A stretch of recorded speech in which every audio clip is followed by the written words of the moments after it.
Hi friends, welcome back my YouTube channel. ನಾನು ನಿಮ್ಮ ಪ್ರೀತಿಯ ವಸುಂಧರ. ಇವತ್ತು ಆವರಿಕೆ ಗಿಡ ಅಥವಾ ತಂಗಡಿ ಗಿಡದ ಹೂವಿನಿಂದ ನಾನು ಟೀ ಹೇಗೆ ಮಾಡೋದು ಅಂತ ಈ ವಿಡಿಯೋದಲ್ಲಿ ತೋರಿಸ್ಕೊಡ್ತೀನಿ.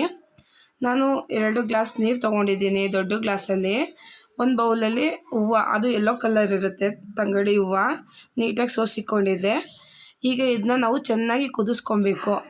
ಎಷ್ಟು ಕುದಿಸ್ಕೊಬೇಕು ಅಂದರೆ, ನಾವು 2 ಗ್ಲಾಸ್ ತೊಗೊಂಡಿರ್ತೀವಲ್ಲ, 1 ಗ್ಲಾಸಷ್ಟು ಪ್ರಮಾಣದಲ್ಲಿ ನೀರು ಅಂದರೆ ಕುದಿಬೇಕು. ಚೆನ್ನಾಗಿ ಕುದ್ದಿದ ನಂತರ ನಾವು ಸೋಸಿಕೊಂಡಿದ್ದೀನಿ.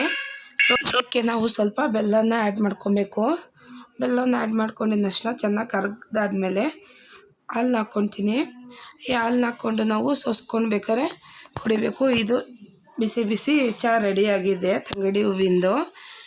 ಇದು ಏನೆಲ್ಲ ಬೆನಿಫಿಟ್ ಅಂದರೆ, ಶುಗರ್ ಪೇಷಂಟ್ ಆಗಿರ್ಬೋದು, BP ಶುಗರ್ ಇದೆಲ್ಲ ಕಂಟ್ರೋಲಲ್ಲಿರುತ್ತೆ. ನೀವು ಕೂಡ